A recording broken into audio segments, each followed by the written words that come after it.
러시아. 극동에서 동부 유럽의 유라시아 대륙에 걸쳐 있는 나라이다.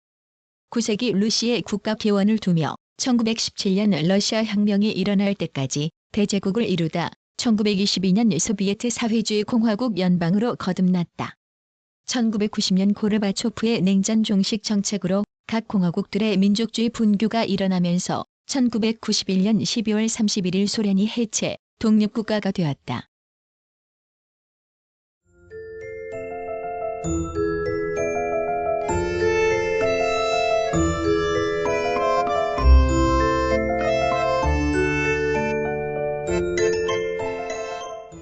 (1) 개관. 정식 명칭은 러시아 연방이다. 수도는 모스크바이며 공용어는 러시아어이다. 국가를 이루는 인종과 문화가 다양한 다민족 국가이며 인구의 대부분인 75%가 러시아 정교회를 종교로 갖고 있다. 1946년 초대 상임이사국이었던 소비에트 공화국 연방이 보유하고 있던 의석을 승계하여 1991년부터 유엔 안전보장이사회의 동유럽 지역 상임이사국으로 활동하고 있다. 동북아시아의 북쪽에 위치한 극동지방부터 동부 유럽에 걸쳐 자리한 광대한 영토를 가진 국가로 북쪽으로는 북극해, 동쪽으로는 태평양과 면한다. 남쪽으로 북한, 중국, 몽골, 카자흐스탄, 아제르바이잔, 조지아, 서쪽으로는 우크라이나, 벨라루스, 라트비아, 폴란드, 리투아니아, 에스토니아, 핀란드, 노르웨이 등의 국가와 국경을 접하고 있다. 또한 러시아는 연방공화국으로 총 85개의 연방 주체들로 국가가 구성된다. 연방 구성 주체는 공화국, 자치주, 자치구, 지방, 주, 특별시 등 6개의 단위로 나뉜다. 모스크바, 상트페테르부르크, 세바스토폴로 구성된 3개의 연방특별시를 포함하여 22개의 공화국, 9개의 지방, 46개의 주, 1개의 유대인 자치주와 네네츠, 추코트, 한티-만시, 야말로 네네츠 4개의 자치구가 러시아 연방공화국을 구성한다. 헌법에 의거한 민주주의 국가로 국민 직선제를 기반으로 하는 6년 임기의 중임 대통령제를 채택하고 있다.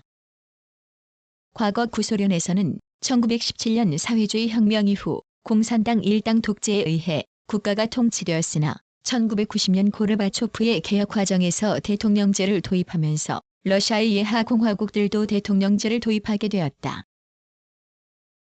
러시아 연방 정부는 2014년 러시아 전역의 시간을 조정함과 동시에 서머타임 제도를 폐지하였으며 이에 따라 러시아 연방은 UTC2부터 UTC10에 이르는 총 11개의 시간대에 속하게 되었다.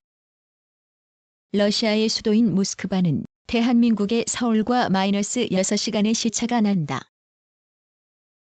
주요 도시는 수도인 모스크바를 포함하여 상트페테르부르크, 노보시비르스크, 예카테린부르크, 니지니노브고로드, 가잔, 첼야빈스크, 옴스크, 사마라, 로스토프나도노, 우파, 블라디보스토크, 하바롭스크 등이다. 2. 자연.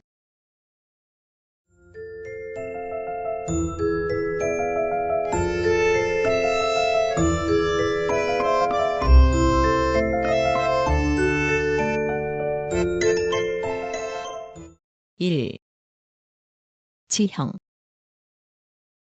중간에 우랄 산맥을 제외하면 러시아의 지형은 남동쪽으로 험준한 산악지대가 발달하였고 북서쪽으로는 광활한 평지가 펼쳐져 있어 흡사 커다란 반구형의 극장과 같은 형상을 이루고 있다.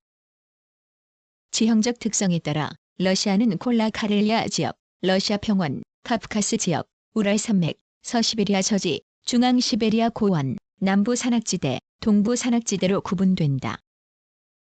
콜라 카렐리아 지역은 핀란드 국경을 접한 유럽 러시아의 북서부 지역이다. 카렐리아 지역은 고원지형을 이루나 해발 고도는 낮다. 대부분 200m 이하의 구름이 반복적으로 나타나며 곳곳에 빙하와 늪지가 발달하였다. 콜라반도에는 히비니산을 제외하고는 해발 고도 300m 미만의 낮은 구릉이 발달하였다. 러시아 평원은 서쪽 국경선으로부터 동으로 우랄 산맥까지, 북극 해로부터 남으로 카프카스 지방과 카스피해까지 펼쳐진 대평원이다. 광활한 평원의 서쪽과 남쪽으로 발다이 구릉, 스몰렌스크 모스크바 고원, 중앙 러시아 고원, 프레몰가 고원 등 400m 미만의 저산지가 분포해 있다. 이 고원들 사이로 드네프르강, 돈강, 드비나강 등이 흐르면서 그 주위에 범람원을 이루고 있다. 특히 발다이 구릉은 해발 고도 300m 내외의 빙하성 산지로서 보로프강, 드비나강, 볼가강 등의 분수계 역할을 하고 있다. 러시아 평원은 대부분 선캄브리아기에 형성된 안정된 기반암 위에 엷은 충적층이 덮인 지형 구조를 보여주는데, 충적층이 두꺼운 곳에는 석탄이 많이 매장되어 있다. 카프카스 지역은 흑해와 카스피해 사이에 쿠반저지와 쿠마저지 및 카스피해 연안저지가 광활하게 펼쳐져 있으며 북쪽으로 러시아 평원과 연결된다. 특히 카스피해 연안은 해수면 이하의 낮은 저지대이다. 쿠반저지와 쿠마저지 사이에는 평균 해발 고도 400m의 스타브로폴 고원이 있다. 한편 카프카스 지역 남단에는 험준한 카프카스 산맥이 동서로 발달해 있어 러시아와 그루지아, 아제르바이잔 사이의 국경선 역할을 한다. 우랄 산맥은 북극해 연안에서 카자흐스탄에 이르는 총 길이 약 2080km의 습곡 산맥으로서 러시아 평원과 서시베리아 저지를 구분해주고 있다. 북쪽의 나로드나야 산을 비롯해 해발 고도 1500m가 넘는 산은 소수이고 그 사이로 낮은 산들이 이어져 있다. 그래서 우랄 산맥은 큰 교통장애 요소가 되지 못하며 일찍부터 주요 교통로가 발달해 왔다. 서시베리아 저지는 우랄 산맥에서 동쪽의 예니세이강까지, 북극해에서 남쪽 알타이 산맥까지 펼쳐져 있는 광활한 지역이다. 이 저지는 오브강과 이르트슈강이 형성한 거대한 범람원으로서 늪지가 많다. 대부분 해발 고도 100m를 넘지 않는 저지이다. 추력은 주로 비교적 높은 남반부에 발달하였다. 중앙 시베리아 고원은 예니세이강과 동쪽의 레나강 사이에 발달한 고원지대로서 대부분 해발 고도 400에서 700m의 구릉으로 이루어져 있다. 예니세이강과 레나강의 지류가 고원 사이로 흐르면서 골짜기를 이룬다. 중앙 시베리아 고원 북쪽으로는 비랑가 산맥과 푸토란 산맥이 있으며 남쪽에는 바이칼리아 산맥이 있다. 이들 산맥은 비교적 높은 산돌로 이루어져 있다. 동쪽에는 야쿠티아 분지가 형성되어 있다. 남부 산악지대는 카자흐스탄의 동쪽 국경선에서 바이카로에 이르는 지역으로 알타이 산맥, 동서사얀 산맥으로 구성되어 있다. 이 산맥들은 해발 고도 2700에서 4200m의 험준한 산지로서 정상부에서는 평탄한 고원을 이룬다. 또한 정상부의 만년설이 녹으면서 예니세이, 오브, 이르트슈강에 물을 공급하고 있다. 한편 바이카로는 단층작용으로 형성된 거대한 호수로 최대 수심이 1616m에 이른다. 동부 산악지대는 동쪽의 바이칼호로부터 야블로노비 산맥, 스타노보이 산맥, 주그주르 산맥, 콜리마 산맥, 추코트 산맥으로 이어져 베링해까지 연결된다. 한편 베루완스크 산맥과 체르스키 산맥은 남북으로 뻗어 각각 주그주르 산맥, 콜리마 산맥과 만난다. 이 산맥들은 해발 고도 2000에서 3000m 사이의 산으로 이루어져 있는데 고대 유럽 지괴와 북아메리카 지괴가 충돌하면서 형성된 습곡 산지이다. 한편 동부 산악지대의 동쪽 지역은 화산이 집중 분포해 있다. 특히 캄차카 반도와 쿠릴 열도는 활발한 화산 활동이 일어나고 있는 환태평양 화산지대의 일부이다.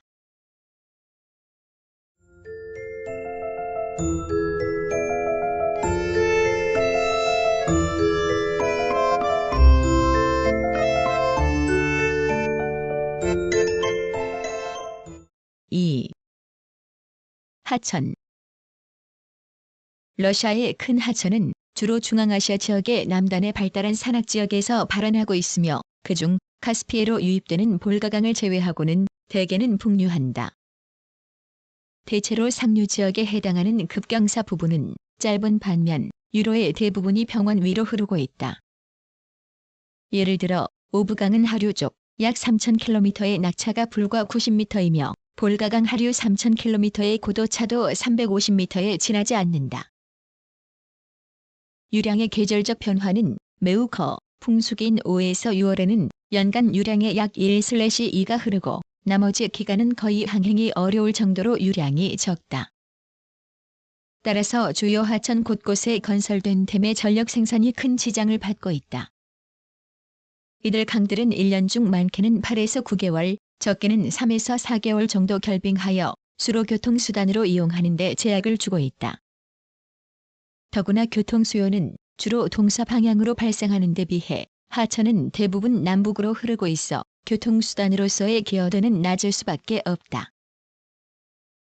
이 때문에 오래전부터 운하를 건설하거나 동서 방향의 철도망을 건설하여 주요 하천들을 서로 연결하는 교통체계를 마련하고자 노력해왔다.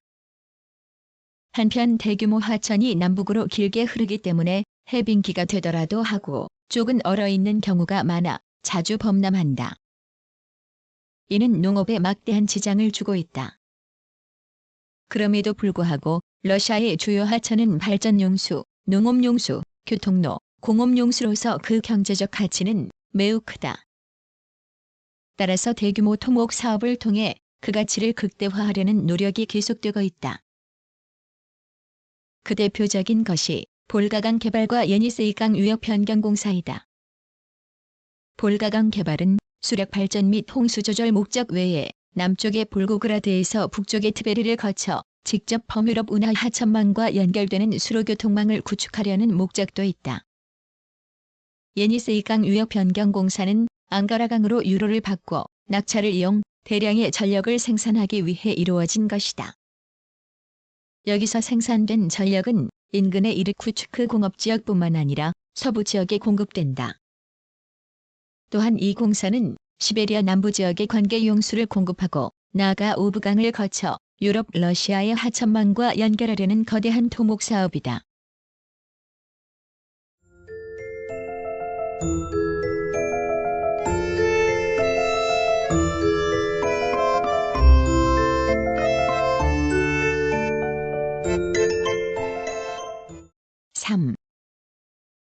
기후. 러시아의 기후는 매우 한랭하고 긴 겨울과 짧고 서늘한 여름을 가지는 전형적인 대륙성 기후이다. 남쪽의 중앙아시아의 발달한 산악지대가 수분한 아열대성 기단을, 또 동쪽의 험준한 습곡 산지가 태평양의 해양성 기단을 차단하며 서쪽의 대서양 기단의 영향은 거의 받지 않는다. 따라서 대부분 지역이 겨울에는 급속히 추워지는 반면 여름에는 급속히 기온이 상승한다. 기온의 연교차는 지역에 따라 큰 차이를 보이는데 시베리아 베르호안스크의 경우 연교차가 60도씨를 넘어 세계에서 가장 큰 연교차를 보이고 있다.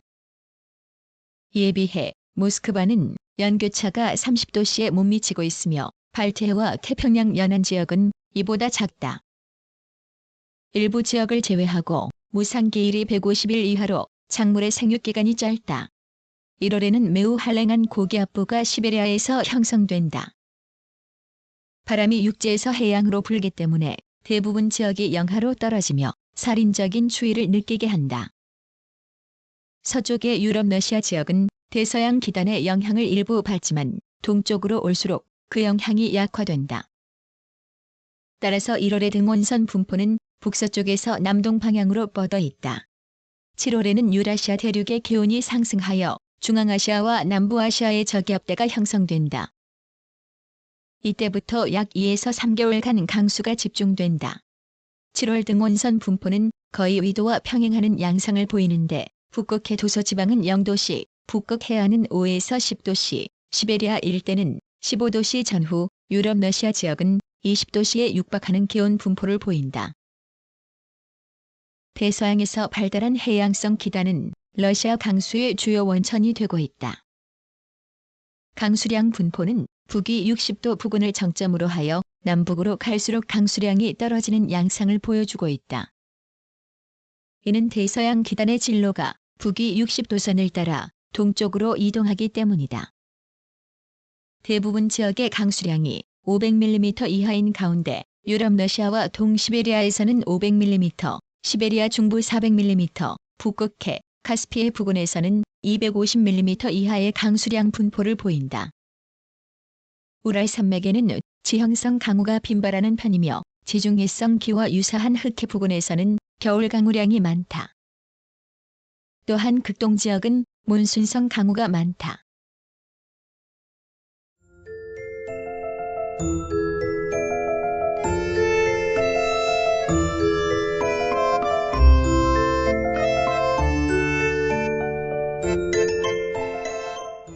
(4) 식생, 토양. 러시아는 위도에 따른 식생대가 매우 뚜렷하다.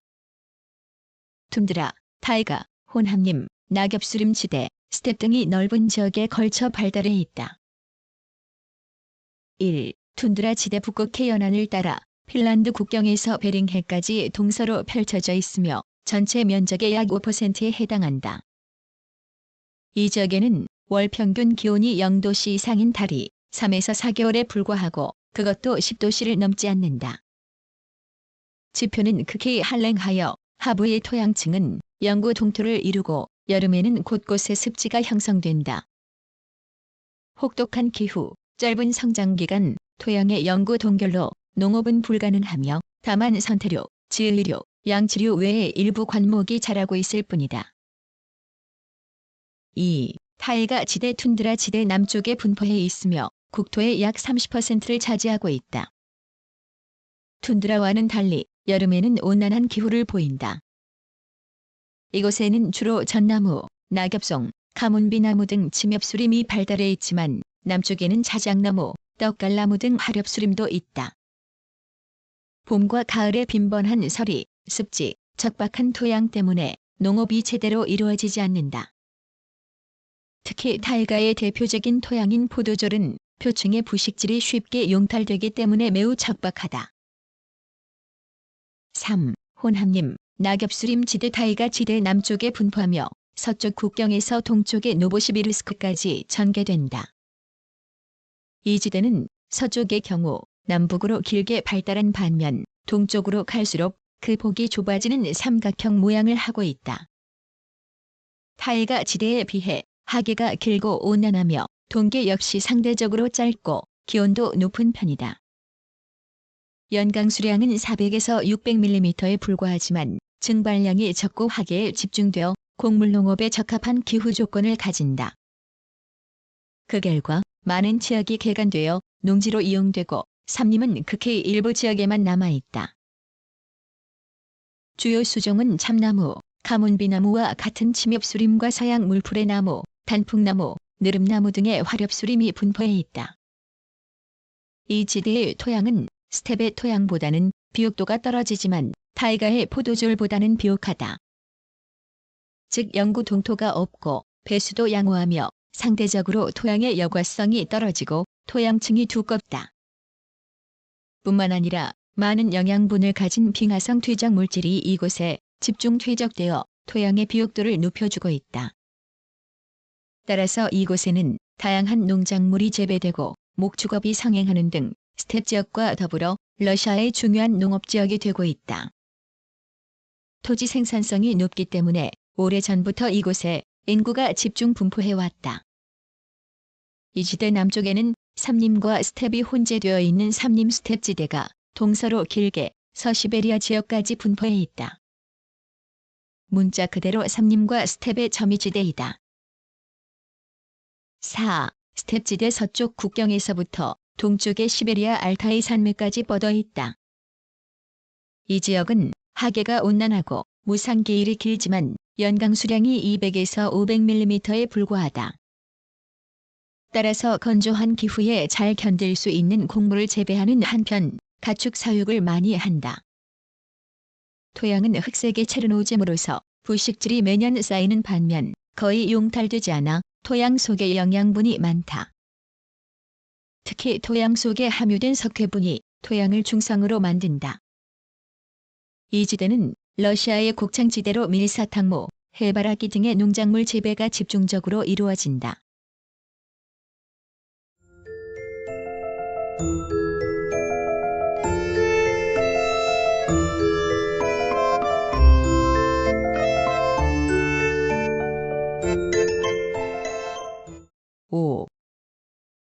자원.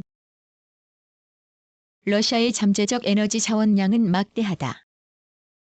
주요 에너지 자원 종류별로 매장량이나 생산량 부문에서 세계에서 상위에 속한다. 그러나 러시아는 이와 같은 각종 에너지 자원을 막대한 규모로 보유, 생산하고 있으면서도 에너지 수급 문제를 안고 있다. 잠재 에너지 자원량의 90%가 우랄 동쪽의 여러 지역에 집중되어 있지만 열악한 기후 조건과 자본 부족으로 제대로 개발되지 않고 있다.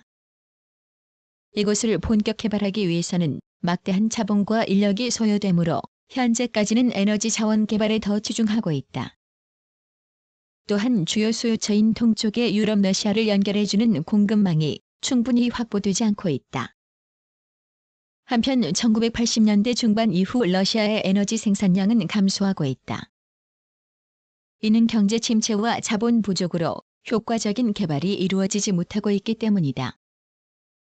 석탄의 가채 매장량은 구소련 전체로 약 2,400억 톤으로 세계 1위였고 채탈량은 1993년 3억 400만 톤에 달했다. 주요 탄전으로는 유럽 러시아의 페초라, 모스크바 주변과 동부의 쿠즈네츠크, 카라간다, 칸스크 아친스크, 이르쿠츠크, 퉁고스카, 레나, 남야쿠티아 등이 있다. 쿠즈네츠크와 카라간다 탄전이 러시아 석탄 공급에서 절대적인 역할을 하고 있으나 최근에는 생산량이 감소하고 있다. 확인된 매장량 규모로 보아 가장 규모가 큰 탄전들은 퉁고스카, 레나 등 동시베리아의 탄전들이다. 아직 이 지역들은 본격 개발되지 않고 있으며 장차 러시아 석탄 수급에서 그 역할이 커질 것으로 예상된다. 러시아는 세계 최대의 석유 생산국이며 석유 수출량에 있어서는 사우디아라비아에 이어 세계 제2위이다. 1993년 석유 생산량은 약 3억 5,200만 톤으로 최근에는 매년 10% 이상 감소하고 있다. 주요 유전으로서는 볼가 우랄, 북카프카스 지역, 극동의 사할린, 서시베리아의 톰스크, 투마니 등이 있다. 지역별 생산 비율을 보면 70년대까지 최대 생산지였던 볼가 우랄 지역은 최근 러시아 전체 생산량의 12%대로 떨어진 반면 시베리아의 유전지대에서 전체 생산량의 약 70% 이상을 생산하고 있다. 천연가스는 생산량과 수출량에 있어서 세계 최대이다. 천연가스 역시 확인된 매장량의 73.4%가 서시베리아에 집중되어 있다. 주요 천연가스전은 베레조보, 오렌고이, 얀부르그, 차플야르노에 등의 가스전이다. 천연가스도 최근 생산량이 하락하고 있는데 최대 수요자인 구소련 국가들의 구매력 저하가 큰 요인이다. 석유와 천연가스는 송유관을 통해 러시아 전역뿐만 아니라 유럽의 여러 국가까지 수출되고 있다. 한편 러시아는 전통적으로 국가가 운영하던 석유와 천연가스 부문을 1992년부터 민영화하기 시작하였다. 러시아의 전력 생산은 풍부한 화석연료를 이용한 화력발전에 크게 의존하고 있다. 과거에는 볼가강, 드네프르강, 예니세이강 유역의 수력발전이 큰 비중을 차지하였지만 전력 수요가 늘면서 화력발전에 크게 의존하고 있다. 현재 전체 전력 생산 중 화력발전이 70%를 넘는 반면 수력발전이 약 15% 정도, 원자력이 약 10% 정도를 차지하고 있다. 광물 자원에는 철광석, 망간, 크롬, 티탄, 구리, 납, 아연, 니켈, 코발트, 텅스텐, 금, 주석 등 금속 광물의 매장량이나 생산량에 있어서 세계 최대 혹은 상위에 속할 정도로 풍부하다. 주요 철광석 매장지는 우랄 지역, 구르스크 지방, 콜라반도, 동시베리아 지역, 극동 지역, 크라스노야루스크 지방에 분포해 있다. 이러한 막대한 철광석 생산량을 바탕으로 우랄, 구르스크, 쿠즈네츠크 지방에는 대규모 철강 공업이 발달하였고 도처에 크고 작은 철강 공장이 들어서 있다. 그 밖에 비철금속은 우랄 지역과 시베리아 및 극동 지역에 집중 매장되어 있다. 특히 우랄 지역은 인근의 풍부한 광물 자원과 유럽 러시아와의 근접성 때문에 일찍부터 비철금속 야금업의 중심지로 성장하였다.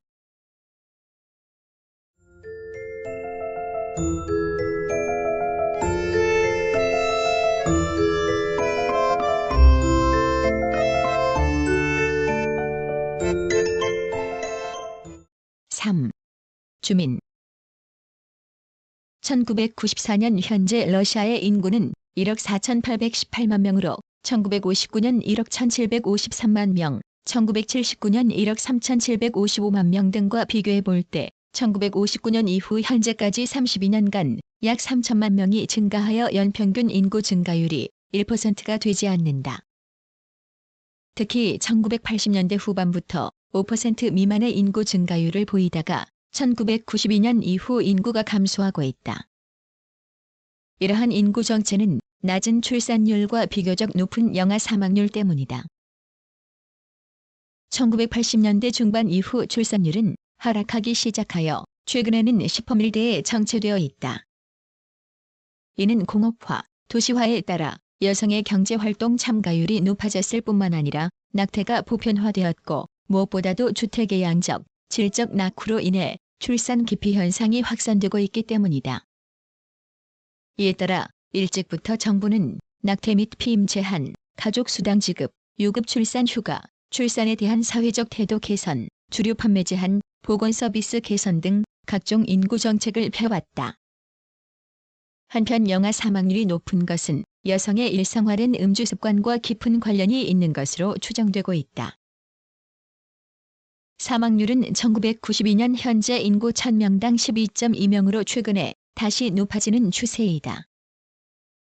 평균 수명은 남자 64.2세, 여자 74.5세로 1950년대 이전보다는 크게 증가하였지만 아직도 선진국에 비해 현격한 차이를 보이고 있다. 러시아의 여초 현상은 오래된 현상이다. 1993년 현재 여자 100명당 남자 88.7명으로 여전히 여자가 훨씬 많다. 이는 제1, 2차 세계대전 중 성인 남자가 많이 사망했기 때문이며 그 결과 현재 고령층에서 여초 현상은 극심하다. 한편 연령별 인구 구성을 보면 노령층의 비율이 계속 증가하고 있어 인구 노령화에 따른 노동력 수급 문제가 큰 현안으로 되고 있다.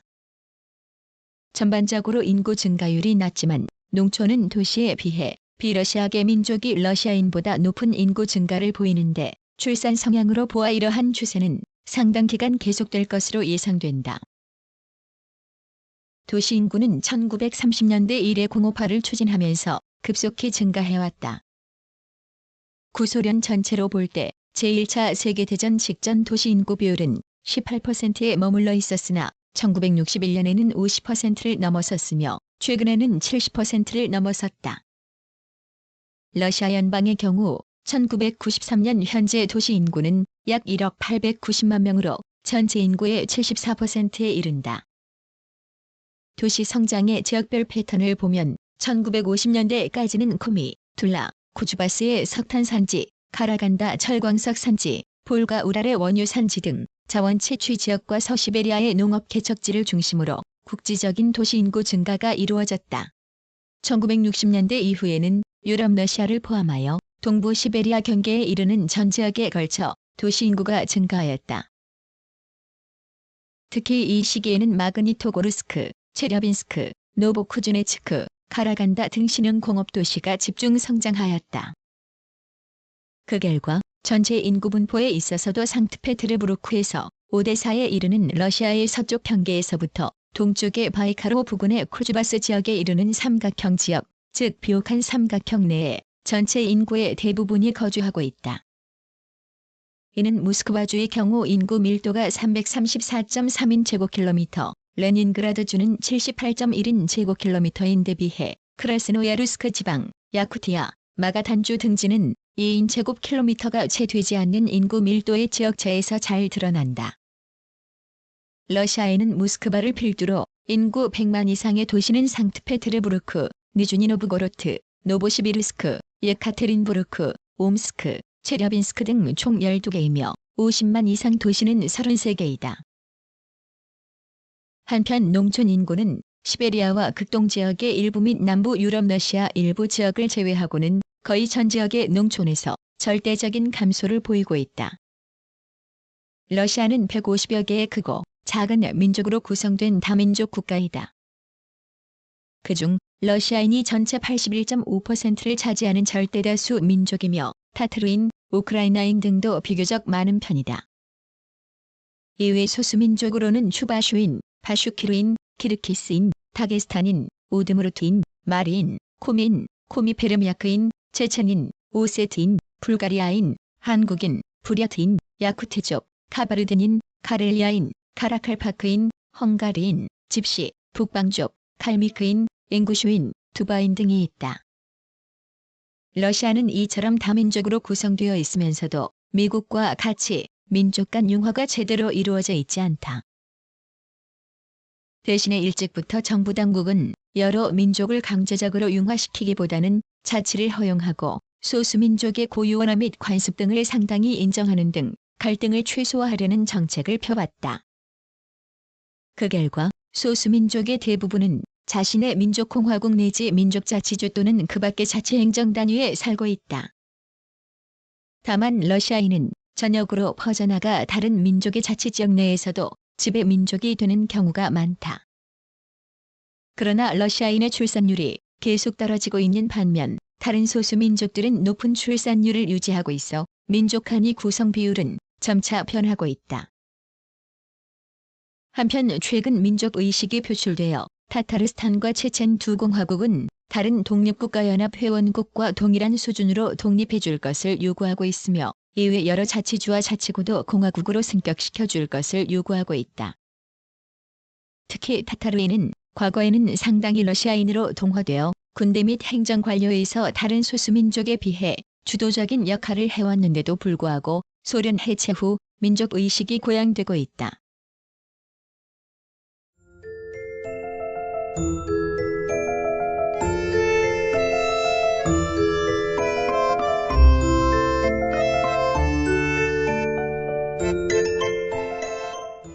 일. 언어. 세계에서 러시아만큼 다양한 언어가 공용되고 있는 나라는 없으며 민족 구분도 주로 언어 구분에 따른다. 구소련 이래 러시아는 소수민족 언어에 대해 유화적인 정책을 펴왔다. 그리하여 취학 후 8학년까지는 학교에서 소수민족 언어에 의한 교재 사용 및 학과 운영이 실시되고 있으며 소수민족 고유 언어로 신문 및 방송 제작이 이루어지고 있다. 다만 고급 관료나 전문직에 종사하기 위해서는 러시아 구사를 필수 조건으로 하고 있다. 현재 러시아에서 쓰는 언어를 계통적으로 분류하면 다음과 같다. 1. 인도-유럽어족. 인도-유럽어족은 다시 크게 슬라버족과 기타 인도-유럽어족으로 구분할 수 있다. 슬라버족에는 러시아어 외에 최근 독립한 국가의 언어인 우크라이나어, 벨로루시아어, 리투아니아어, 라트비아어 등이 포함된다. 러시아어는 러시아인 외 러시아 전역에서 사용되는 공통어이며 국제어의 하나이다. 현재 러시아에서 사용되는 다른 인도-유럽어로서는 카프카스 일대 오세트어, 독일어, 집시어 등이 있다. 2. 우랄알타이어족. 우랄알타이어족은 크게 피노그르어와 투르크어, 몽골어, 만주 퉁고스어로 구분된다. 피노그르어에 속하는 집단으로는 북서부 핀란드 접경지대의 가렐리아인, 중부 볼가 지역에서 우랄 지역에 걸쳐 분산되어 있는 쿠미족, 모르도바족, 우드무르트족, 마리족, 북극 지방의 수렵민족인 네네츠인, 서시베리아 저지 삼림지대에 분산되어 있는 한티족, 만시족 등이 있다. 투르크어족은 구소련의 중앙아시아 지역에 밀집해 있는데 현재 러시아에는 타타르족, 추바슈족, 바슈키르족이 큰 집단을 구성하고 있다. 그 밖에 투르크어에 속하는 소수 집단으로는 레나강 유역의 야쿠트족, 사얀 산맥의 투바족, 알타이 산맥의 하카시아족이 있다. 몽골어족으로는 바이카로 주변의 부랴투족과 카스피의 북서부 연안의 갈미크족이 있다. 한편 만주 퉁고스어를 사용하는 종족은 동시베리아와 극동지역의 에벤키인과 한국인이 대표적이다.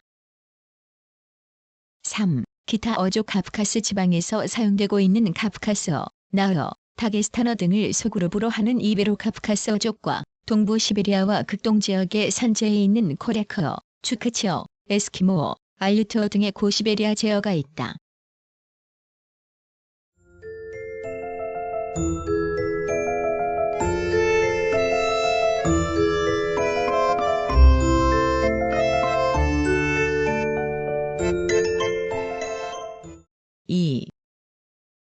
종교. 구소련 정권 하에서 종교는 억압되었지만 민중들의 의식 속에 뿌리 깊게 남아 있었다.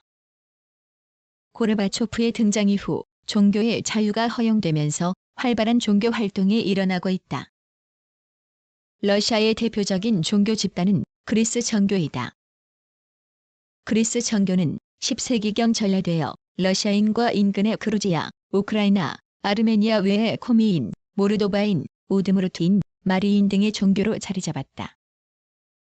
이슬람교는 중앙아시아 지방의 제1의 종교인데 러시아 내에는 타타르인을 비롯한 일부 소수 집단이 신봉하고 있다. 소수 종교로는 칼미크족과 부랴트족의 불교와 여러 그리스도교 분파들이 있다. 4. 역사.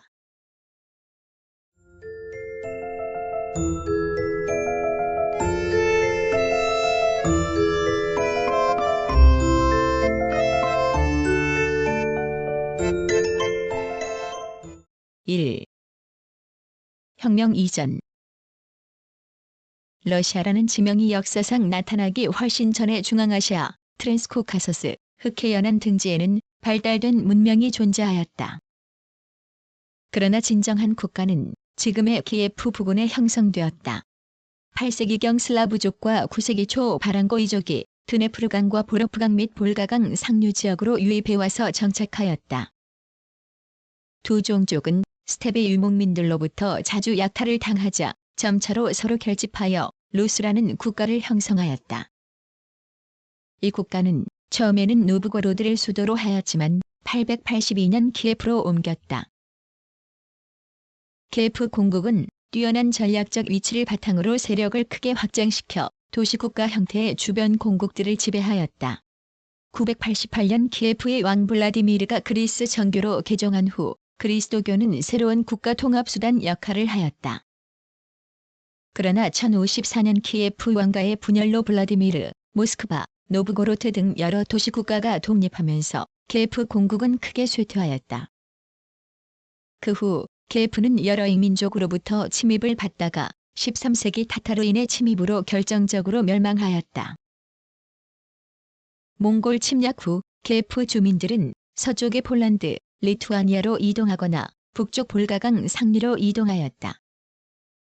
서쪽으로 이동해간 난민들은 거의 세력을 형성하지 못하였으나 볼가강 상류로 유입한 난민들은 후에 모스크바 공국의 성장에 적지 않은 역할을 하였다. 모스크바 공국은 원래 키예프 공국에 속해 있었지만 1147년부터 세력을 확장시켜 나갔다. 모스크바는 척박한 토양, 울창한 산림, 늪지, 혹독한 기후 등으로 인해 키예프보다 조건이 열악하였지만 바로 이 때문에 외부의 침입을 적게 받아 세력 확장이 용이하였다. 또한 모스크바 주위로 교통로 역할을 하는 하천들이 발달하였고 타타르인과 융화함으로써 후에 몽골로부터 러시아 전역의 통치권을 위임받았다. 또한 그리스 정교의 대주교가 1310년 블라디미르에서 모스크바로 옮겨옴으로써 모스크바 공국은 크게 성장할 수 있었다. 1453년 콘스탄티노플이 투르크인에 의해 멸망하자 모스크바는 세 번째 로마가 되었으며 유럽과 다른 독자적인 발전 경로를 밟았다. 그리하여 스콜라 철학, 르네상스, 종교개혁운동, 계몽주의 등 여러 가지 신학적, 철학적, 지적 조류가 유럽 전역에 영향을 미쳤지만 러시아의 경우 1917년 볼셰비크 혁명 전까지 그리스 정교와 귀족 제도가 거의 영향을 받지 않고 유지될 수 있었다. 모스크바는 이후 동부 슬라브권의 새로운 핵심 지역이 되었다. 모스크바는 주변의 하천망을 따라 계속 영토를 확장하였다.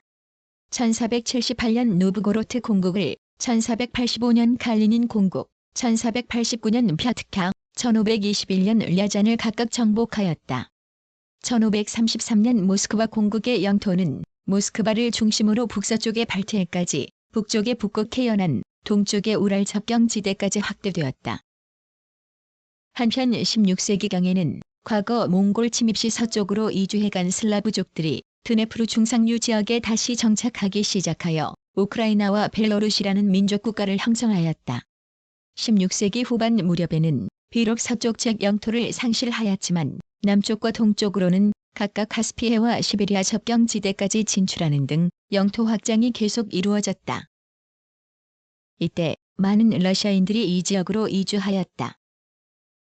시베리아 정복은 급속히 이루어졌다. 1581년 러시아인의 통진이 시작되어 1640년에는 태평양 연안까지 진출하였다. 1652년 바이카로 지역을 합병한 뒤 1689년 중국과 네르친스크 조약을 맺어 스타노보이 산맥 이북의 모든 땅을 러시아 영토로 삼았다. 1689년 남쪽의 중앙아시아, 몽골 접경지대까지 동쪽으로 연해주와 캄차카 반도를 제외한 전 지역을 통치하게 되었다. 이것은 러시아인의 통치, 관료제도, 종교와 관습 등을 주변의 비러시아계 지역에 전파하는 계기가 되었다. 표트르 대제는 서쪽으로 영토를 계속 확장해 나갔다. 그 결과 표트르 대제는 현재의 러시아 영토 대부분을 지배하는 최초의 러시아 황제가 되었다. 그리고 1703년 네바강 하구 부근에 상트페테르부르크를 건설한 뒤 1713년 제국의 수도를 모스크바에서 이곳으로 옮겼다. 한편 표트르 대제는 정치적, 경제적, 문화적 개혁을 단행하면서 유럽과 본격 교류하기 시작하였다. 상트페테르부르크는 러시아가 외부 세계로 진출하는 창구 역할을 하였으며 이곳을 통해 무역에 상행하였다. 또한 이 무렵부터 우랄 산맥 일대의 철강과 군수공업 시설이 들어서기 시작하였다. 이외에도 해군의 창설과 군의 근대화 및 행정조직 개혁 등이 표트르 대제 때 이루어졌다.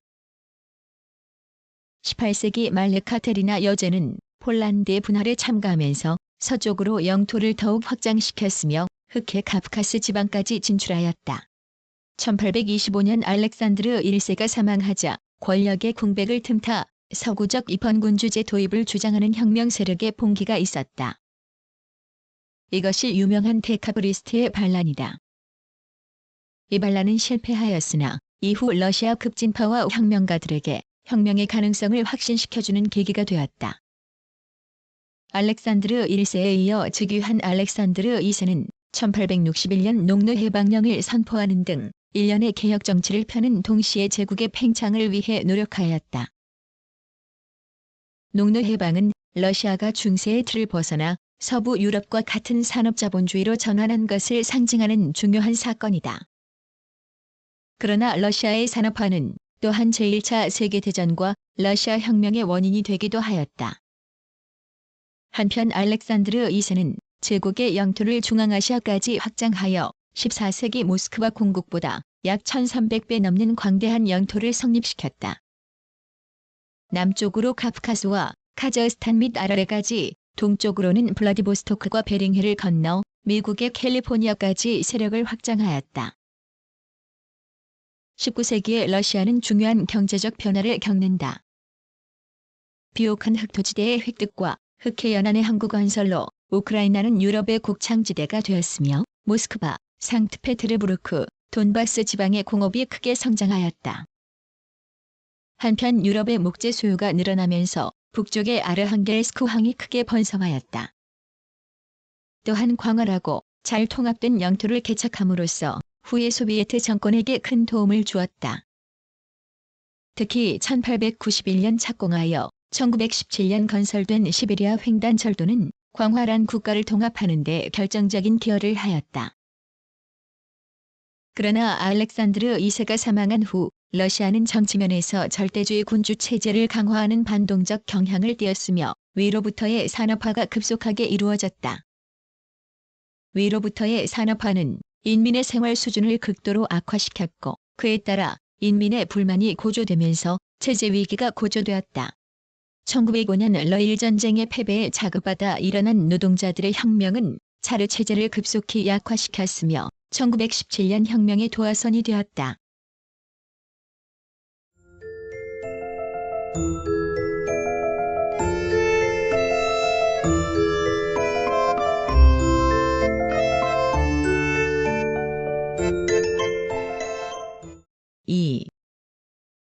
소비에트 정권 수립.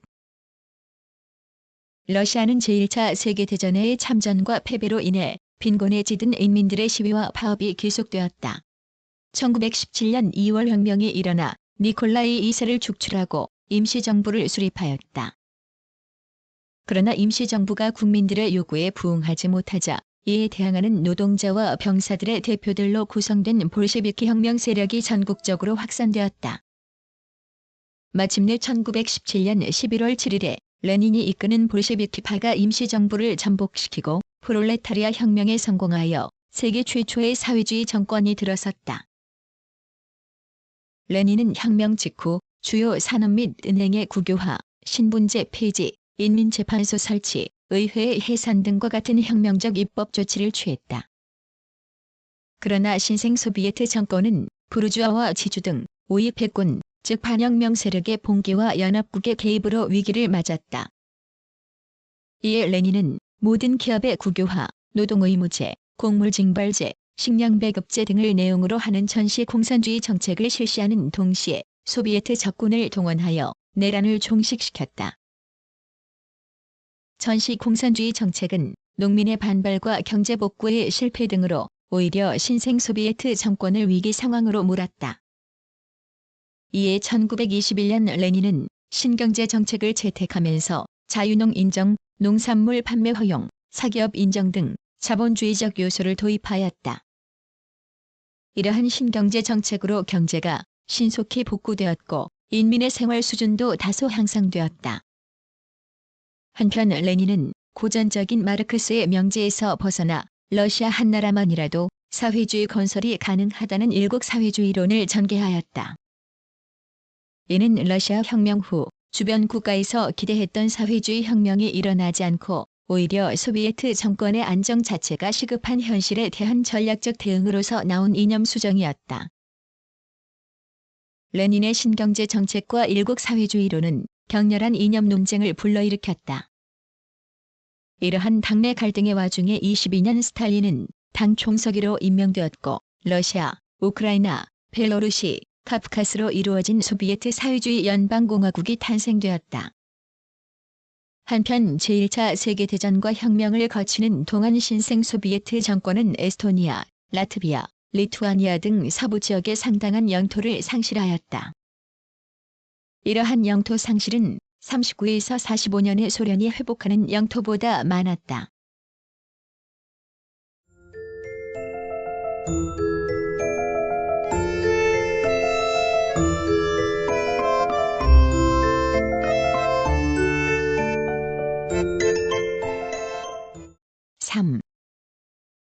스탈린 시대.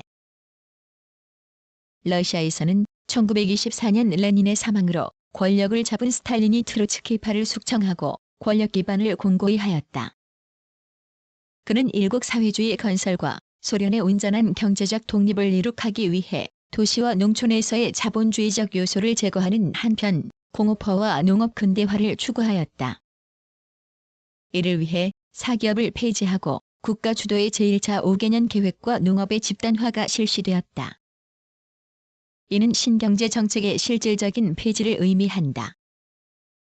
스탈린은 계속된 2, 3차 5개년 계획 기간에 중공업 중심의 공업화를 강력히 추진하였다.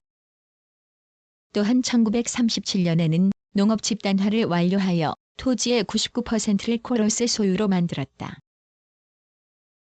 한편 스탈린은 정치 부문에서는 강권 정치를 통해 사회주의 체제를 확고히 하였다.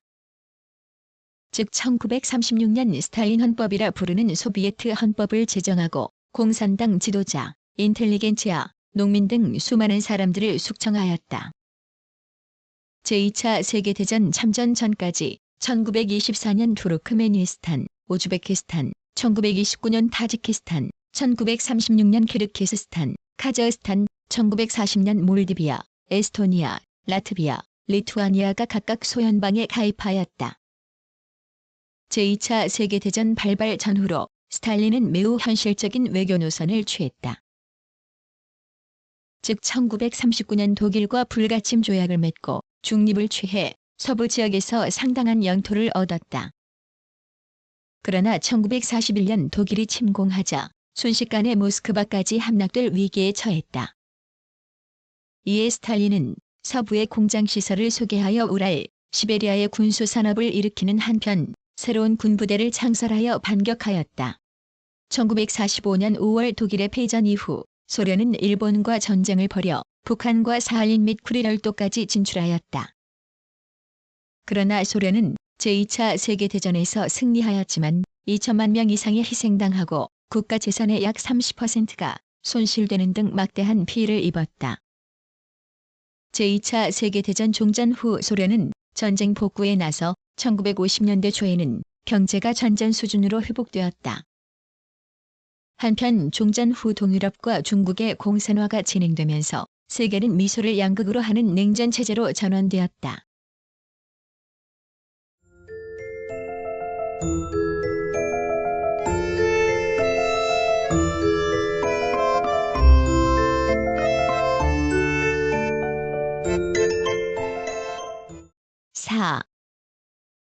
브레즈네프 시대. 러시아는 1953년 스탈린에 이어 흐루시초프가 집권하였다. 그는 1956년 제20차 소련 공산당 대회에서 스탈린을 격하시키고 여러 부문에 걸쳐 탈스탈린 정책을 전개하였다. 즉 스탈린 체제하 희생자들의 복권, 거주 제한의 완화, 집단지도 체제로의 전환, 평화공존 등을 추진하였다. 그러나 경제 회복에 실패, 헝가리의 반소운동 등으로 흐루시초프는 결국 1964년 실각되고 대신 브레즈네프가 집권하였다. 브레즈네프는 사회주의 국가들과 유대를 강화하고 제3세계 민족해방전쟁을 지원하며 1968년 체코슬로바키아를 침공하는 등 전 세계에 걸쳐 소련의 영향력을 확대하였다. 한편으로 그는 비록 1968년 무력 충돌로 발전하였지만 중국과의 하의를 시도하였고 서독과 상호협력 조약, 전략무기 제한 협정, 헬싱키 협정 등 대탕트 노선을 취했다. 그러나 1979년 아프가니스탄 침공으로 화해 무드는 사라지고 신냉전 구조로 바뀌었다. 한편 그의 집권 기간에 나타난 경제 성장률의 둔화, 소비재의 부족, 지나친 관료화, 과학기술의 비효율적 발전 등으로 그의 통치 시대는 정체의 시대로 평가받고 있다.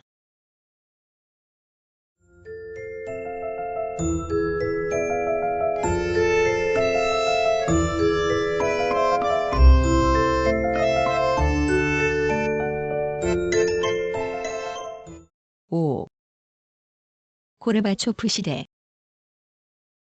러시아는 1982년 브레즈네프가 사망하자 집권한 안드로포프와 체르넨코 정권이 기본적으로 브레즈네프 노선을 답습하였을 뿐만 아니라 단명에 그쳤다. 1985년 고르바초프의 등장은 소련 사회의 대변혁을 초래하였다. 그는 경제 침체와 외교적 고립이라는 난제를 해결하기 위해 대내적으로 페레스트로이카, 대외적으로는 글라스노스트라는 실용적인 정책을 펼쳤다. 국내 경제 발전을 위해 국가 통제 체제를 완화하고 기업과 지방의 자율권을 확대하는 동시에 시장경제 제도 도입과 무역 확대를 추진하였다. 또 관료주의의 축소, 권력의 지방분산, 인민대표회의 창설, 대통령제의 도입 등 정치개혁을 실시하였다. 1989년 최초로 다당제 선거가 실시되었고 1990년 고르바초프가 초대 대통령으로 선출되었다. 한편 국내 개혁을 효율적으로 추진하기 위해 외교적 부담을 줄일 필요가 있었다. 그리하여 아프가니스탄에서의 철수, 군축회담, 동유럽 민주화에 대한 불개입, 미소정상회담 등을 통해 새로운 대탕트를 형성하였다.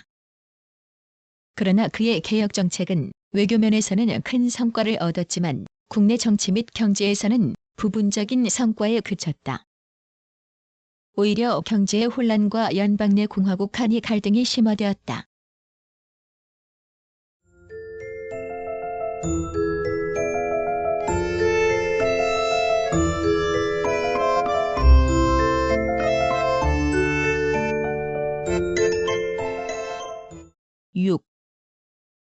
연방 출범.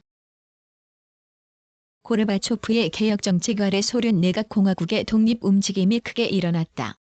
1991년 6월 러시아 공화국의 대통령으로 당선된 옐친은 보다 급진적인 개혁을 요구하면서 고르바초프와 대립하였다. 1991년 8월 19일 옐친의 도움으로 보수파의 쿠데타가 저지된 후 옐친은 정치적 입지가 더욱 강화되었다. 옐친은 연방정부를 무력화하고 러시아 공화국의 독립을 성취하려 하였다. 이를 위해 그는 1991년 10월 러시아 공화국의 독자적인 경제 개혁을 추구할 수 있는 세계 법안을 통과시켰다.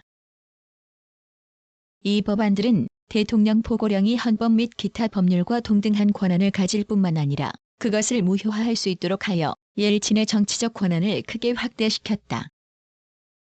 또한 공화국 간 거래에 국제가격을 적용하고 연방에 대한 재정 지원을 대폭 삭감함으로써 연방정부를 기능불능 상태에 빠지도록 하였다. 마침내 1991년 12월 11개 공화국이 카자흐스탄의 수도 알마타에서 독립국가연합 결성을 합의함으로써 소련은 완전히 해체되고 1992년 1월 1일자로 러시아를 비롯한 각 공화국은 완전한 독립국가가 되었다.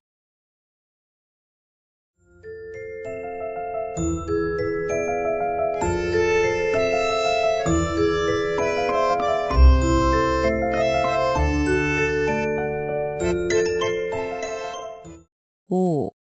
정치